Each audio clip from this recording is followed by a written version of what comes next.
Greetings shippers, welcome back, and it's time for another episode of Fics Recced Friday, the series where we go through a bunch of fanfic recommendations, some recced by me and others recced by you. Because we're going to be talking about a whole bunch of fanfiction, first we do a disclaimer. This is by no means a bashing space, and you can expect to see all kinds of different fics recced here. Dark fics, rival pairing fics, overplayed tropes, crack ships, crossovers, pretty much if you can think it, at some point we're probably gonna wreck it. As a result, if a fic doesn't sound like it will be for you, then hopefully one of the other recs will, or one of the many recs that people leave down below. There's absolutely no need to seek out reader, writer, wrecker for harassment. Different strokes for different folks. Of course, one doesn't have to like everything, and that is perfectly fine. But of course, we can always discuss it respectfully. Fandom can be fundom, but you do have to work to keep it that way. I think that was the quickest ever. Lickety split indeed. We have an eclectic bunch of fics this week, as well as the birth of something beautiful that happened on stream, so stick around. Quickly, before we get into our first fic, if you haven't already, please do follow on social media to stay up to date, know when we're streaming, and just come on over and chit-chat about fandom. It's a good time, I swear. Everybody is driving by my window today.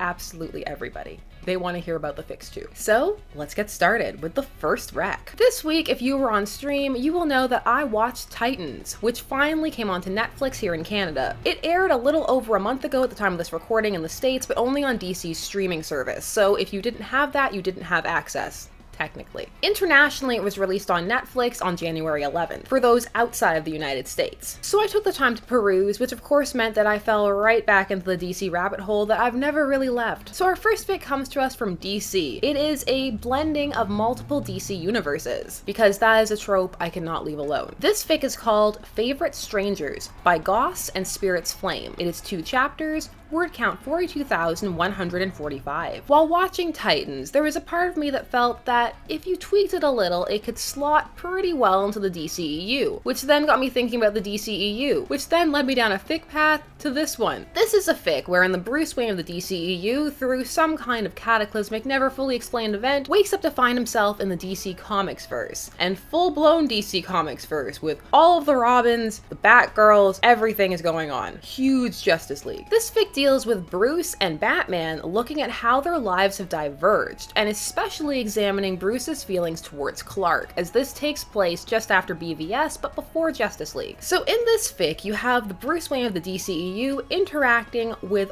all of the characters from the DC Comics verse, and having to come to terms with how his life has changed and how he could potentially maybe make it like the happier life that his counterpart has. They work in all kinds of wonderful things, such as a reunion with Jason, him trying to sort out his relationship with Dick, realizing that he has a son in this timeline, also realizing that his counterpart is in love with Clark. It's a really fun fic that lets you observe the goings-on of that universe while also being an introspective piece about the DCEU. It's a very satisfying read, and I was sad when it ended, which is always the mark of a good fic. It is one that I've recently found, but one I am definitely going to come back to over and over again. Bruce Wayne being jealous of himself is a mood. Fic 2 is another crossover, but it's much more intense. Now, there are some of you who have said that you want a crossover week, so if you do, let me know down below so I know exactly how much people desire crossovers. They're not for everybody, but those who do enjoy them really enjoy them. This is a Powerpuff Girls crossover fic that is based off of a fan comic, a Doujinshi, which is a word I can barely pronounce on the best of days, no matter how many times I hear it said. Do you have any words like that? Because I have several. This fic is called Powerpuff Girls Doujinshi, Boomer's Story. 20 chapters, word count 56,705. It is written by Corey WW. The version I'm linking to is a backup of the fic on AO3, which was already posted on fanfiction.net. Just backups everywhere, because you never know. This fic is very much piggybacking off of the fan comic that preceded it, but you don't need to have read that in order to understand what is going on. In this story, we're dealing with one of the rowdy rough boys, those being the male counterparts to the Powerpuff Girls, falling in love with Bubbles. So you have Boomer, which is Bubbles' counterpart,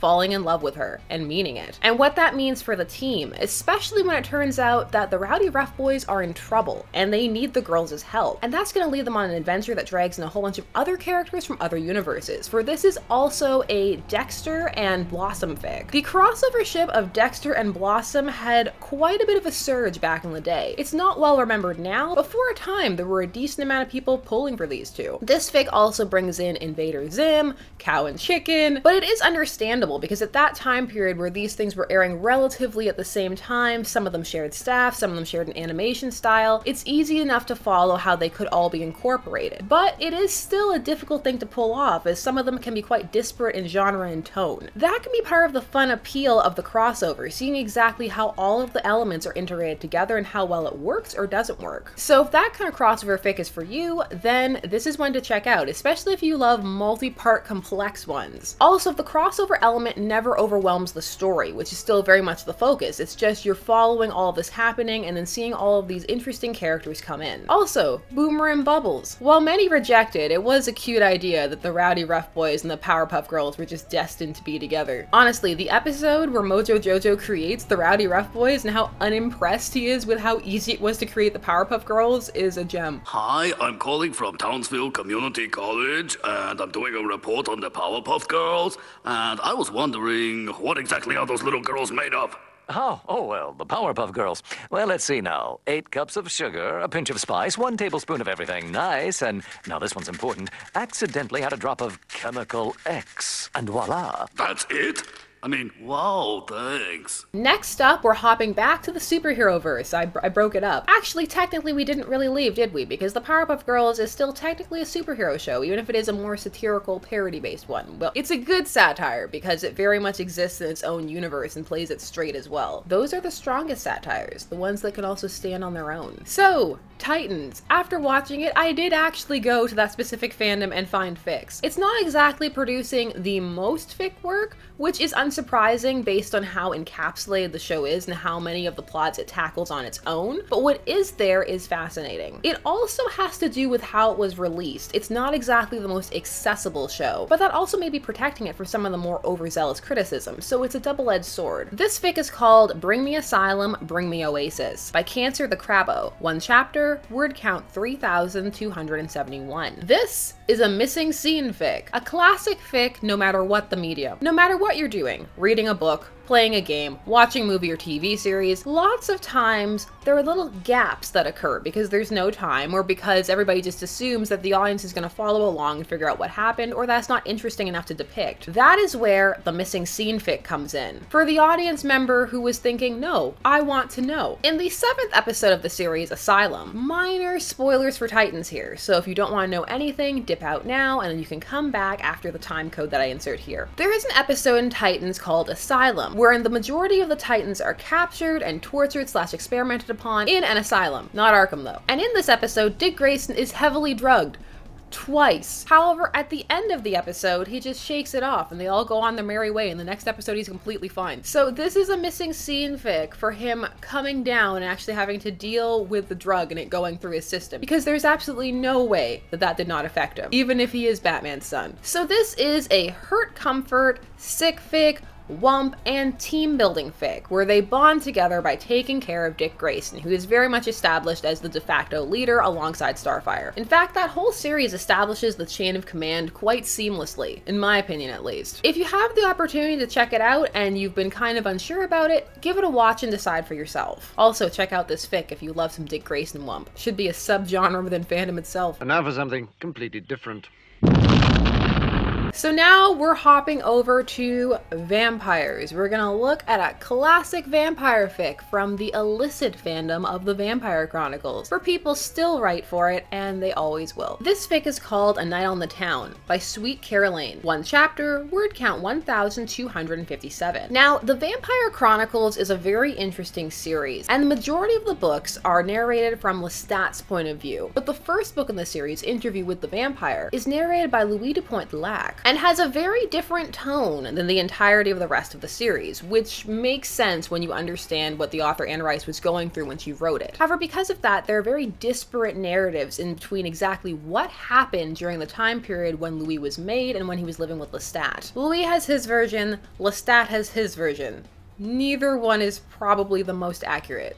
truth is probably somewhere in the middle. So this fic deals with a perspective you don't get in the series really, and that is of Claudia, the child vampire that Lestat creates in order to keep Louis with him. There is a graphic novel that deals with her specifically, however it doesn't give too much new insight. Claudia is an interesting character who really encapsulates the horror that many authors try to convey with child vampires. It just comes through in spades with her, the horror of eventually growing to be a woman trapped forever in a child's body, literally incapable of ever fully caring for oneself despite being fully cognizant of the world as an adult and an immortal to boot. All of that intriguing stuff aside, this fic is dealing with her observing the relationship between Louis and Lestat and giving the reader a different perspective on it than either of them will ever tell the world. It's of course an interesting idea that the most true representation you could get of it would be from somebody else, not exactly involved, because we can't trust Armand either. So if you enjoy seeing different perspective fics taking on a pairing that one may enjoy or may not enjoy, then this is a fic for you. It is of course the Louis and Lestat pairing fic. There are a lot of Louis and Lestat fics in the Vampire Chronicles fandom. And if that TV series that has been whispered about at the time of this recording comes to fruition, there will be many more. I wonder how Anne Rice is gonna feel about that. Side note, I got on a vampire kick because we're gonna play Red Embrace, so get excited about that if you like visual novels, which I do.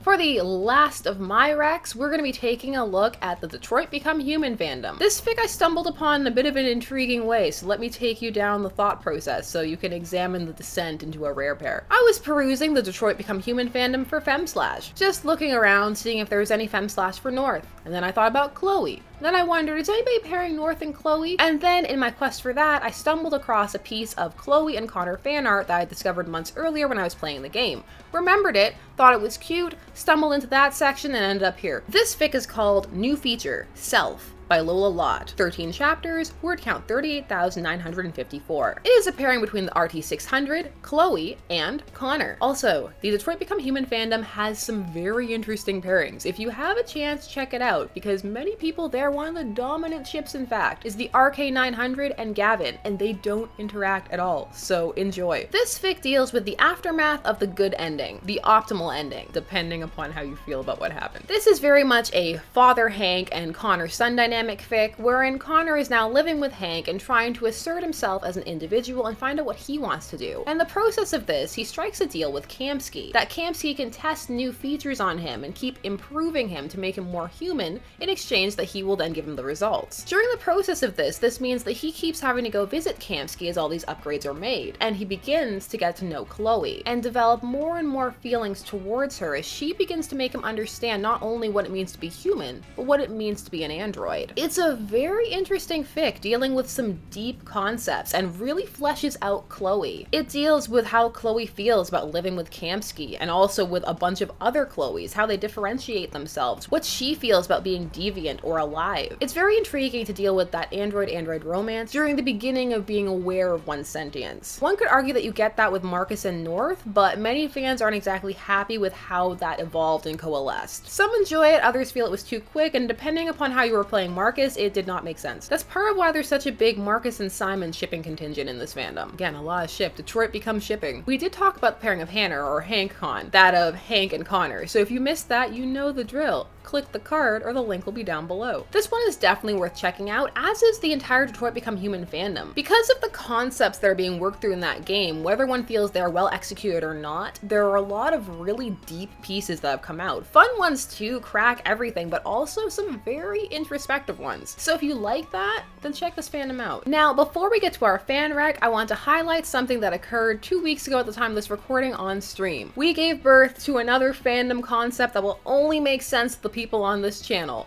The Jackverse. This is not the first time we've created something completely random just by chatting. The first was Broner, that being the pairing of Connor, the android sent by Cyberlife, and Craig from Dream Daddy. Are we creating a crack ship? Connor and Craig? Oh my gosh. Can Craig teach him how to be human and work out? Is that where we're going with this? This is so good. Connor and Craig. Oh, I need a fan art of this. It would make no sense and people would be like, why is this happening? We even did a whole video on it, because whenever something that we talk about actually inspires real world creations such as fics and fan art, it needs to be discussed, and that is what has occurred with the Jackverse. Somehow, through the ramblings of our stream, we came up with the concept where Hiccup from How to Train Your Dragon has a soul mark with the name Jack written on it, but just Jack, no last name. And so he has to travel the universes looking for all the different Jacks to discover which Jack is his Jack. But who's the Jackest Jack? The Pumpkin King. Because he has a song. I, Jack, the Pumpkin King. Jack Harkness. Ooh, true. Captain Jack Harkness. He is pretty Jacky. Samurai Jack. Samurai Jack is the Jackest Jack. And he needs to be... Anybody coming in now is just like, Jack, the Jack? What? Jack from The Incredibles. He's their baby of all the Jacks. Jack the Ripper. Now it's going places. Now it's a dark fic. Oh, why jack off when you can jack on? Well, this is the best chat, all Jack, all time. So, 2019, Jack, dating sim. Can you imagine if it got big and you'd have to explain it to people like, wow, SG, how did you come up with this amazing concept for this game? Everybody loves it. Game of the year. Like, well, there was this chat and we just started saying Jack and... It was absolute madness and the best of times. Or the worst of times, depending upon who you ask. And someone actually came through and is writing the Jackverse. So, I give you... Hello, Emberblades here. You may or may not remember me from the recent live stream. I've written the first chapter of the Hiccup/Jack fic known as A Jack of Every Trade. I hope everyone enjoys the fic. I'm working on future chapters ASAP. I'll warn you that I'm writing the fic entirely seriously, but I think it's still fun to read. This fic is currently 2 chapters and 2,497 words. So if you were there for the Jackverse and want to see how it's coming together, then check it out. Give some support, show some love. I think that it's wonderful that this has happened. And now for our fan rec. This was sent to me a while ago, but I just got around to reading it. This fic is going to take us over to the Frozen fandom. This rec comes from Morelai Hernandez. There's another very interesting Disney fic over at fanfiction.net. This one is a Frozen fic. This one is more comedic, and it's about how Hans used his experience in Arendelle to write a book, and Anna reads it and isn't happy. It implies that Hans wrote the original Snow Queen story. I really recommend it. So as mentioned, this is based on a true lie by Witero. 9 chapters, word count 34,782. This fic is funny. And I don't say that a lot about many fics, but this one was genuinely funny, to me at least. Humor is subjective. It really makes Anna's high-strung, clumsy nature work with the narrative, and you can really imagine her being so angered by the idea that Hans wrote this fictionalized version of their lives that she would go and track him down. For that's exactly what she does. This is about Anna being so enraged by this book, she has to go find Hans, and then she tries to convince him that he needs to write a sequel where things turn out differently. However, in the process, the two of them begin to understand more about each other than they ever did, and she begins to learn more about his motivations than she had previously, and discover that maybe there's more to him than she thought. Because this fic is so humorous, it very much has space to play around with the idea that there was more fleshing out that needed to be done with some of the things that occurred in the story, particularly surrounding Hans. Of course, mileage varies with this. Some accept how Hans was hook, line, and sinker. However, there are others who feel that it was not the best executed, or that there were other stories that could have been told that might have been a bit more interesting. And this one very humorously teases out what some of those stories might have been, and also deals with the fact that there was a real chemistry there, without betraying what ultimately happened in the source text. So if you want to potentially have a laugh, explore some of this chemistry, and just fall into a world where Hans is a Lothario author, then this is definitely a fic for you. It's tongue-in-cheek and still manages to make some valid critiques of the movie from a very loving standpoint. So those were the recs for this week. I hope there were some that you enjoyed, and please keep leaving your recs down below. I absolutely love reading them, and I discover so many new fics that way. And that's what this is all about, sharing different fics, different fandoms, and getting out of one's comfort zone fic-wise a little bit. So thank you so much for taking some time out of your day to spend it discussing these recs with me. I always appreciate it. There are, as always, more videos coming soon, so if you haven't already, please do subscribe and hit that bell notification so that you never miss a vid. If you check out any of these fics, let me know and let me know what you thought. I will see you all again soon, and until then, let's get to the outro. Bye-bye. This has been Shipper's Guide to the Galaxy. Don't forget to like, share, comment, and subscribe. Special thanks to all of my patrons, names on the side, for helping to make these videos possible. There are, as always, more videos coming soon, so until then, stay tuned, for there are as many ships out there as there are stars in the sky.